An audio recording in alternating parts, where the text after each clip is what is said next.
Hey guys, what's up and welcome back to my channel. In today's video, I'm going to be sharing with you my current favorite beauty related items that I've been really loving the past few months. So without further ado, let's go ahead and get started. Alright, so the first products I'm going to be talking about are primers, and I have two of those that I've really been into. The first one is the First Aid Beauty Ultra Repair Hyaluronic Face Cream, or Hyaluronic Hydrating Primer rather. I've really been liking this with me having dry skin. It comes out like a cream and it does give your skin a good hydration and a good base for the makeup to stick onto, and a little bit of that glow does come through, but it's a lot of skincare inside of the primer, which is why I really like it. And the second primer that I've really been into is one that I received in my BoxyCharm, and it is the Touch in Sol No Poreblem Priming Essence. And I've really been into this because it's a super thin consistency. Again, I'm really into really hydrating primers because my skin has gotten so dry. So this gives my skin a little bit of a glow as well, but it's a lot thinner of a consistency. So depending on the foundation that I'm going to be wearing, this really sits nice underneath and gives a little bit more of a tack for the foundation to hold on to than the First Aid Beauty one. So if I really want a all day wear type of thing, this is the primer that I will go into. Okay, and for foundation, I've really been testing out a bunch of different ones in terms of not really sticking to one in particular. However, I always find myself coming back to one no matter what I do end up trying, and it is the Clinique Even Better Refresh Foundation, and I wear the shade Flax #1. I really like this. Again, it's hydrating. It has a very nice coverage without being super heavy on the skin, and it's not a super oily glow, but it does give your skin something other than just a super matte so you don't look dead and lifeless. So like I said, I've really been finding myself going back to this because it wears well on my skin, it looks nice. I always will have compliments when I'm at work saying how nice my skin looks. It doesn't settle too bad into my fine lines that I've got, and I really like that as well. So that's really the foundation that I've been sticking to for the past little bit now. I've really been enjoying two, one of which I've had for quite some time and another one that I just recently discovered. The first one is one that I've liked for a little bit now. It's by Catrice and it is their Liquid Camouflage Concealer. It's high coverage and I'm in the shade Porcelain #10. Like I said, it does have a high coverage. It's like a medium to high coverage. Nothing too intense, which I like because then it doesn't look really crepey or crusty on my eyes. It's not a very dry formula either, and again, it doesn't settle into fine lines or emphasize texture, which I really like. Blends out super easy, really natural, and it's $6, so it's a really good value as well. And the next concealer that I've really been liking is a new release by Benefit Cosmetics, and it is called their Boing Cakeless Concealer. And that's how it looks. It's really cute, like a little pencil, and I use the shade #2. And I like this because it is a very full coverage. I really like the coverage of this. The doe foot is really, it's not like a huge doe foot, but it's not super small, so you get a lot of product when you put it on your face. I can use it under my eyes as well as to spot conceal, and this has been my favorite concealer other than that Catrice one, but here recently that I've been using a lot more. I have one powder that I like to use to set my face that doesn't add coverage, and then I have one that I will wear as a foundation or if I want to add coverage to my face. So, the setting powder that I've really been enjoying is this one here. It is the Too Faced Peach Perfect Setting Powder, and it actually smells like peaches, so if you do have a sensitivity to fragrance, you might not like this. However, I do enjoy this because it is not a very white powder, so when you have pictures taken, if you take your picture with a super duper white powder, you're going to get that flashback on your face where you look a lot whiter than your body really is. This one I really like because it doesn't do that. It's very smoothing and blurring on my skin, and it doesn't over mattify my skin, so it doesn't look very heavy or cakey. And for the powder that I like to use as a foundation or to set and add more coverage is this one, and it is their Clinique Almost Powder, and this is it right here. So I really enjoy this because it doesn't over cake my face. A lot of powders I absolutely hate because it makes my face look super heavy, super dry. But what I like about this one is it actually is a hydrating powder. It has hyaluronic acid formulated into it, and it also has an SPF of 18, which is better than most, where most of them have no SPF at all. So I really do like that aspect of it if it's something that I just want to really quickly throw on my skin just to go. moving on to blush, bronzer, and highlighter, I've been using a palette basically for all of that recently, and it is this one. It is by Benefit, and it is their Cheekleader's Bronze Squad palette. I received this several months ago, and I've been using it non-stop since I got it. The highlighter in this is absolutely gorgeous, and it is cookie up at the top. It's what I wear 90% of the time. I really like the bronzer right here. It's a warmer bronzer, but it's not orange. And then when I'm really tan, I can go in right here with this bronzer, and it looks really nice, as well as this blush. And then this blush I really like to wear as well when I'm really fair, and I can make it work when I'm tan as well. So overall, I just really enjoy this palette, and I cannot stop using it. Another highlighter that I've really been enjoying using has been this one here. It is by Colourpop, and it's in the shade Flexitarian. It's like an opalescent kind of a highlighter, so for being on more fair skin, it really is pretty. It doesn't leave a crazy cast on my face. It's a white base, so it has that kind of a white opalescent color.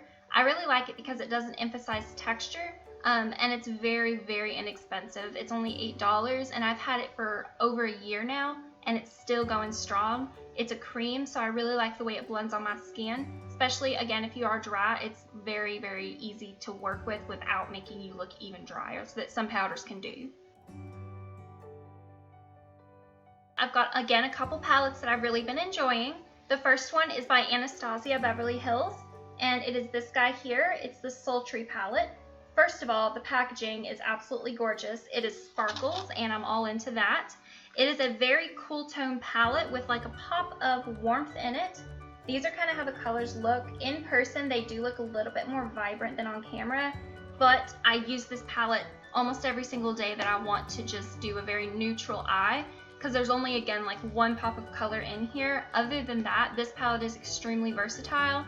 It's $45, little expensive, but I always snag these palettes when they're on sale, and we have extra discounts in my work. So that's why I really like this. It just has gorgeous pigmentation. Anastasia's eyeshadows are some of my favorite. So if you're looking for high-end palettes without spending hundreds of dollars, but you do want to splurge a little bit, I definitely think that this is worth it. For my second favorite eyeshadow palette, it's almost encompassing a whole brand, and it is called Juvia's Place. Their palettes are some of my absolute favorites on the more inexpensive side. This one here is one of my favorites that I currently own. It is the Afrique palette, and the colors are absolutely gorgeous. They have pops of color, some neutrals, some shimmers, and some mattes. This white shade is absolutely gorgeous. I will use it just to throw on my eyelid, my inner corner. These shadows are absolutely, again, just amazing for the price that you pay. They range from in the teens to $25, $30, and I can't stress enough how beautiful, how pigmented, and comparable to higher end shadows that these are. It's a African American owned brand, so the pigment is extremely rich as it's meant to be used on darker skin tones, if that makes sense. So the colors really pop on all skin tones. So if you're looking for some inexpensive palettes, I definitely would recommend you checking out the Juvia's Place palette. Now, in addition to those two palettes, I do have one single eyeshadow that I've really been enjoying using, and it's this one, again by Colourpop, and it's in the shade Ladybird. It is just a very clear kind of glitter. This is what it looks like. Kind of hard to see, but if you show it in the light right there, it doesn't really have so much pigment as it does have some glitter. It really adds a beautiful kind of sheen over top of any eyeshadow base that you have. Or again, if you want to wear it by itself, it just gives something very, very nice and pretty to your eyes. So I've really been enjoying using this on, again, natural days, or just add a little bit of extra pop on my eyes. So mascaras, I have a couple. I have one that's a lot more voluminous, a lot more like I'm going out kind of a mascara, and then I also have one that's a lot more natural and easy to wear. So the more va-va-voom, I guess, mascara is this one here. It's by Too Faced, and it is called their Girl. It's this one here. Looks like a weapon. I really like it. I think the packaging is very sleek and stylish. I just like to have it displayed on my dresser, honestly. The brush is quite intimidating. Not for all. It's a very fat, chunky kind of a wand, like an hourglass shape. Now, this mascara has a lot of positive and negative reviews. For me, I find more positive than negative with this one. It gives you a lot of volume, it thickens your lashes, it also lengthens them. I don't find that this one flakes or smudges on my eyes. I will say, however, it is a little harder to take off, and it is a lot of mascara too, so you can definitely tell you're wearing mascara. So that's why I was saying if you want something a little more extra, a little more voluminous, and like you're going out on a night out, I think that one would be a really good option. And for the more everyday mascara that I've been wearing a lot recently, especially to work, has been this one here. It's the Clinique Curling Mascara. That's how it looks. And the wand looks like this. So it's got kind of a curved wand, but because of that, it can really push and hold your lashes up and get the product on there. I really like this because it's a tubing mascara from what I have come to find. So meaning it wraps itself around your lashes rather than sticking to your lash. So when you have hot water or wash your makeup off, all it does is come off in little tubes, and so it's a lot easier on your lashes.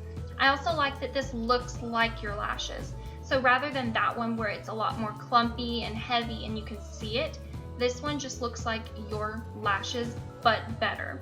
I get way more compliments on this one than I do the Better Than, or not Better Than Sex, that's the other one. The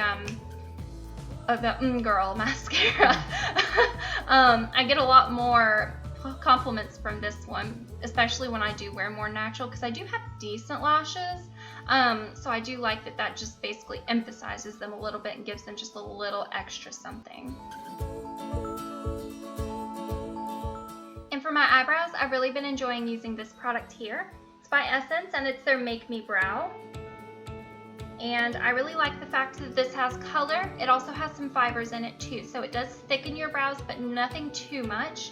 I do have eyebrows, so this just gives them a little extra color, a little extra look, and makes them look like they have been shaped. Because I do have good shape as well, they just are very blonde. So this ensures that I do have color and just puts my whole face together. It's also $3, so it's really hard to beat in my opinion. I really like the product.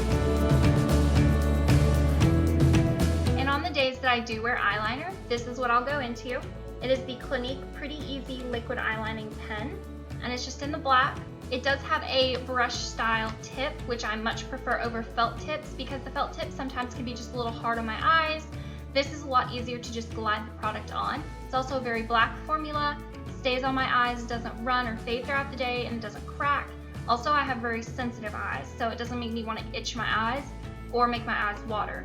So on the very rare days and occasions that I do wear liner, like today, that is what I'll go in for. And the final product that I have been enjoying to finish off my makeup look has been this guy right here. It is the Smashbox Setting Spray. It's pretty new, and I've been really enjoying it. I like the fact that when you spray it on, it makes your makeup stay all day. The All Nighter by Urban Decay is also a good one. However, I almost feel like it doesn't do a lot for me. This one I feel like actually does something. It makes my makeup stay, keeps me from getting like a lot of oil breakthrough. Now throughout the day, my natural oils will come through a little bit, making it a little more of a dewy look than a matte look, which I don't mind because I am dry. I like that this doesn't have a scent to it. This mist is super fine, and again, it makes my makeup last all day when I wear it. And that pretty much wraps up this video. I thank you for watching and hope that you enjoyed it. Let me know down below what type of video you would like to see next. Make sure you subscribe and leave a comment as well, and I will see you in my next one. Thanks, bye! And the second concealer that I've been liking is a new release by Benefit Cosmetics, and it is their Boing concealer. This one right here. And for the more natural, kind of everyday mascara, this is what I've been using, and I've honestly